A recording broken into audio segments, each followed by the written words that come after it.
أعوذ بالله من الشيطان الرجيم. بسم الله الرحمن الرحيم.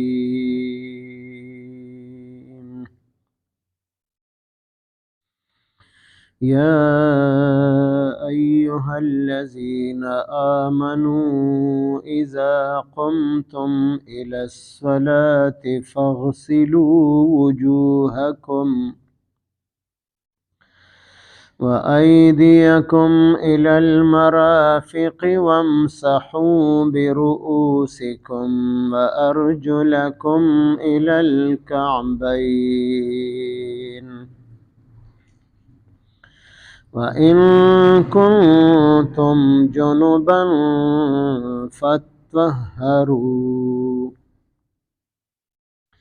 آمنت بالله صدق الله مولانا العظيم.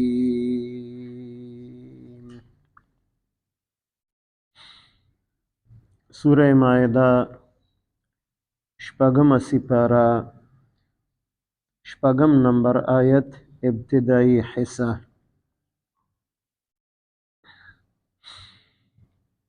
دین مخکې د حلالو او پاکو سیزونو ذکر وشو او د حرامو سیزونو ورسره هم ذکر وشو چې دا سیزونه حرام دي. حلال سیزونه د انسان د روحانی طهارت او پاکۍ ذریعہ ده. دې سره انسان روحانی ته ورپاکیږي او روحانی پاکوالی د پاره ایمان د توحید عقیده دا شرط ده. نو څنګه چې روحانی صفائی او طهارت ضروری ده چې هغه به د ایمان او د توحید عقیده سره سره د الله پاک د نافرمانی نه ځان بچ ساتل چې هغې ته تقوا پرهیزګاري ویلی شي. د ګناهونو نه ځان بچ ساتل دې سره به روحانی طهارت هغه به زیاتیږي او هغې کې به قوت او طاقت پیدا کیږي. یو ظاهري طهارت او صفائی ده چې په هغې کې اودس کول، غسل کول، تیمم کول. په دې دریو طریقو باندې انسان ته ظاهري صفائی هم حاصلیږي. نو د هغې دریوانو طهارت قسمونه الله پاک په دې آیت مبارک کې ذکر کړي دي او ابتدایي حصہ کې د اودس او د غسل د دې دوو قسمونو ذکر دی، بیا باقی آیت مبارک کې د تیمم ذکر کیږي. نو د ټوله مخکې د مونځ دپاره چې کله د مونځ اراده انسان وکړي نو ده ته د اودس حکم دی. که د اودس نه وي نو چې دی مونځ دپاره تازه اودس وکړي او که اودس یې وي نو په زوړ اودس باندې مونځ کولی شي او که اودس وي او تازه اودس ورسره وکړي نو دا ډیره بهتر ده. په دې باندې به ورته زیات اجر او ثواب ملاویږي. بیا اودس کې کمی خبرې فرض دي نو 4 فرایض د اودس په دې آیت مبارک کې ذکر کړي دي. لومبنی فرض مخ وینځل او د مخ حدود کتابونو لیکلي دي چې د تندي د ویښتو نه واخلې د زنې د لاندې حصې پورې او د یو غوږ نه واخلې تر بل غوږه پورې. دا ټول د مخ حدود دي چې په دې کې لږ ځای هم اوچ پاتې نشي. دویم فرض دواړه لاسونه سره د سنګلو وینځل. د سنګلې دا کم اډوکی دی نو دا په دې لاس کې شامل دی چې دی نه لږ زیات ووینځي نو ډیره بهتر ده. ځکه نبي علیه السلام نه چا تپوس وکړو چې تاسو به قیامت کې خپل امتیان څنګه پیژنئ؟ دا خو به د آدم علیه السلام نه واخلې تر قیامته پورې خلق به موجودي نو ستاسو به د امت پہچان سی په څه به پیژنئ؟ نبی علیه السلام وفرمایل چې کم اندامونه په چار اندام کې وینځلی شي، لکه مخ وینځل، دواړه لاسونه وینځل، څنګلو پورې او خپې وینځل، دا اندامونه به د دې امتیانو پړقېږي. په دې باندې به زه پیژنم چې دا زما امتیان دي. او څوک چې دا غواړي چې د قیامت د ورځې د دې دا چمک او دمک د سیوا شي، نو چې کومه حصه وینځل فرض دي نو د هغې نه دی لږه غوندې که زیاته ووینځي نو چمک دمک به په قیامت کې نورم زیات شي. نو دویم فرض دواړه لاسونه سره د څنګلو وینځل، او دریم فرض د سر مسه کول دي، او د سر د څلورمې حصې مسه، او څلورمه حصه مقدار الناسیه د تندي په مقدار، د څلورو ګوتو په مقدار باندې، د سر د ویښتو لومبنۍ حصه چې کوم ځای نه ویښته شروع کیږي چې د دې دا لومبنۍ حصه د څلورو ګوتو په مقدار باندې په دې باندې لون لاس راښکلی شي نو هغه فرض مسه ادا شوله. او باقی تر اخره پورې مسه کول دا مسنون او سنت طریقه ده. نو د سر مسه هغه هم دلته ذکر کړی ده چې تاسو دا هم وکړئ چې دا هم په تاسو یو فرض دی. او څلورم فرض دواړه خپې سره د ګیټو وینځل، دا هم فرض دی. نو دا څلور فرض دا د اودس ذکر کړی دی. بیا ورسره د غسل ذکر کړی دی چې کله انسان ته د غسل حاجت پیښ شوی دی چې هغې دپاره جنوبن لفظ ذکر کړی دی. جنوب هغه چاته ویلی شي چې د دپاره غسل کول ضروري وي، واجب وي، نو دته جنوب ویلی شي. نو که تاسو جنوب یې غسل واجب شوی دی په تاسو باندې نو بیا تاسو غسل وکړئ. فتطهروا لفظ ذکر دی چې تاسو ځان ښه پاک کړئ. نو ځان ښه پاکولو نه مراد د اودس نه پسو یو د اودس سره انسان پاکیږي، او یو چې د غسل ضرورت نو بیا صرف اودس سره نه پاکیږي بلکې غسل به کوي، پورا بدن به وینځي. او دغه شان چې کم ځایونه وینځل فرض دي نو که هغې باندې داسې څه څیز لګېدلی چې هغې نه لاندې اوبه نه جذب کیږي نو هغې سره بیا نه اودس کیږي نه غسل کیږي. خاص کر زنانه چې کم ناخن پالش لګوي د دې نه لاندې اوبه نه جذب کیږي نو نه اودس کیږي او نه د هغې غسل وځي.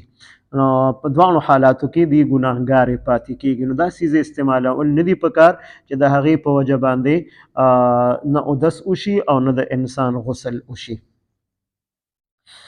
بیا په غسل کې درې فرض دي چې هغه دلته ذکر نه دي، د فقه کتابونو ذکر کړي دي. په خوله کې اوبه اچول دا فرض دي په غسل کې، لومبنی فرض. دویم فرض په غسل کې پوزه کې اوبه اچول، او دریم فرض د سر نه تر خپو پورې ټول بدن لمدول. یو ځل لون شو او ټول بدن لون شوی دی بس غسل یې وشو، خو په دویم ځل باندې یا په دریم ځل باندې په بدن باندې اوبه اچول او بار بار بدن مګل چې سرمنې ته اوبه ورسیږي او څه ځای پکې اوچ پاتې نشي. دا غرغرې کول او پوزه ترخول دا په غسل کې سنت دي، دا فرض نه دي. صرف اوبه اچول فرض دي په خوله کې، او صرف اوبه اچول په پوزه کې دا فرض دي. او غرغرې کول یا پوزه کې اوبه راښکل دا فرض نه دي بلکې دا سنت دي. که روژه کې داسې ضرورت پیښ شي او ورځ شروع ده، روژه شروع شوې ده، نو خوله کې دې اوبه واچوي، پوزه کې دې اوبه واچوي، غسل دې وکړي، غرغره او پوزه ترخول دې پرېږدي، هغه دې بیا ماښام وکړي. سنت عمل دی پاتې شوی دی نو مونځ کېږي پې او غسل کېږي. غسل کې سبقه فرق او کمی نه راځي. نو فرمایي یا ایها الذین آمنوا ای مؤمنانو اذا قمتم الی الصلاة، هر کله چې تاسو پاسېږئ مونځ ته، یعنی اراده وکړئ د مونځ کولو او ستاسو اودس نه وي، فغسلو نو تاسو ووینځئ وجوهکم مخونه خپل. مخ وینځل دا په اودس کې لومبنی فرض شو. دویم فرض ذکر کوي و ایدیکم، او تاسو خپل دواړه لاسونه ووینځئ الی المرافق، تر څنګلو پورې. دا اډوکی چې کوم دی نو دا دې ته مرافق ویلی شي، نو دا اډوکی په دې کې شامل دی چې دې نه لږ شان سوا انسان ووینځي. نو دا دویم فرض شو، دواړه لاسونه سره د څنګلو وینځل. دریم فرض وامسحوا برؤوسکم، وامسحوا او تاسو مسح وکئ برؤوسکم په خپلو سرونو باندې. ټوپۍ یا پټکی په سر باندې پروت دی نو هغه دې لرې کړي، لاسونه دې بیا لامده کړي، هغه دې په سر باندې راکاږي. که لاسونه لامده کړل او په هغه لمدو لاسو باندې ټوپۍ یا پټکي لا حرکت ورکو نو هغه لوندوالی د لاسو نه ختم شي. نو دې کې لږ احتیاط کول پکار دي. نو دا دریم فرض شو چې تاسو په خپلو سرونو باندې مسح وکړئ. څلورم فرض وارجلکم او تاسو ووینځئ خپلې خپې الی الکعبین سره د ګیټو. کعب ویلی شي ګیټې ته، کعبین دواړه ګیټې، تر دواړو ګیټو پورې دواړه خپې تاسو ووینځئ. دا په اودس کې څلورم فرض دی. په دې ارجلکم کې په دې لام باندې زبر دی او دین مخکې وجوهکم هغې کې په ها باندې زبر دی، و ایدیکم کې بیا په یا باندې زبر دی. نو دا و ارجلکم په هغې باندې عطف دی چې هغه ځای کې فغسلو حکم دی. نو دلته هم هغه فغسلو حکم متوجه دی چې فغسلو ارجلکم الی الکعبین، چې تاسو خپل دواړه خپې سره د ګیټو ووینځئ. او شیعګان هغې خپې نه وینځي، په خپو باندې مسح کوي. نو هغې په دې کې دا قرت کوي، هغې د دې لام زیر وي په ارجلکم کې ارجلکم وي، وی دا قرت دی و ارجلکم. نو بیا دی عطف کوي په څه باندې وامسحو برؤوسکم. رؤوسکم کې سین لاندې زیر دی او دی وی چې و ارجلکم د لام د لاندې زیر دی. نو څنګه چې په سر باندې مسح فرض ده نو دغه شان په خپو باندې مسح فرض ده، وی د خپو وینځل نشته دی. او زمونږ عقیده او زمونږ مذهب دا دی او مشهور قرت هغه دا دی و ارجلکم دی چې دا عطف دی په فغسلو باندې، چې هغه ځای کې لاس وینځل او مخ وینځل هغه فرض دي. نو دلته دغه شان و ارجلکم الی الکعبین چې تاسو دواړه خپې سره د ګیټو ووینځئ. نو درې اندامونه وینځل شو، یعنی مخ دواړه لاسونه سره د سنګلو او خپې سره د ګیټو، دا درې اندامونه وینځل شو او سر باندې لون لاس راخکل مسح کول. نو دا څلور فرض شو په اودس کې. وان کنتم جنبا، اوس د اودس نه وروستو د غسل ذکر کوي. وان کنتم کچریه تاسو جنوبن په حالت د جنابت کې د غسل ضرورت درته پیښ شوی دی، نو بیا به څه کوئ؟ فتطهروا، نو تاسو ځان ښه پاک کې، یعنی غسل وکې سر نه تر خپو پورې ټول بدن تاسو لون کې، او د غسل چې کوم فرض بیان شو چې هغه فرض صحیح طریقې سره ادا شي. یا ایها الذین آمنوا ای مؤمنانو اذا قمتم الی الصلاة، هر کله چې تاسو اراده وکې مونځ کولو ته، فغسلوا وجوهکم، نو تاسو ووینځئ خپل مخونه، و ایدیکم او ووینځئ تاسو خپل دواړه لاسونه، الی المرافق سره د سنګلو، وامسحوا برؤوسکم او تاسو مسح وکئ په خپلو سرونو باندې، و ارجلکم او تاسو دواړه خپل خپې ووینځئ الی الکعبین سره د ګیټو. وان کنتم جنبا، کچره تاسو په حالت د جنابت کې د غسل ضرورت پیښ شوی دی، غسل واجب شوی دی، فتطهروا، نو تاسو ځان ښه پاکئ یعنی غسل وکئ. اللهم صل علی سیدنا محمد وعلى آل سیدنا ومولانا محمد وبارك وسلم. رب اجعلني مقيم الصلاة ومن ذريتي ربنا وتقبل دعاء. ربنا اغفر لي ولوالدي وللمؤمنين يوم يقوم الحساب. ربنا اغفر لنا ولإخواننا الذين سبقونا بالإيمان ولا تجعل في قلوبنا غلا للذين آمنوا ربنا إنك رؤوف رحيم. ربنا هب لنا من أزواجنا وذرياتنا قرة أعين واجعلنا للمتقين إماما.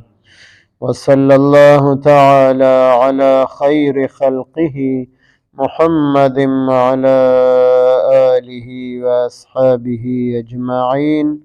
آمين برحمته.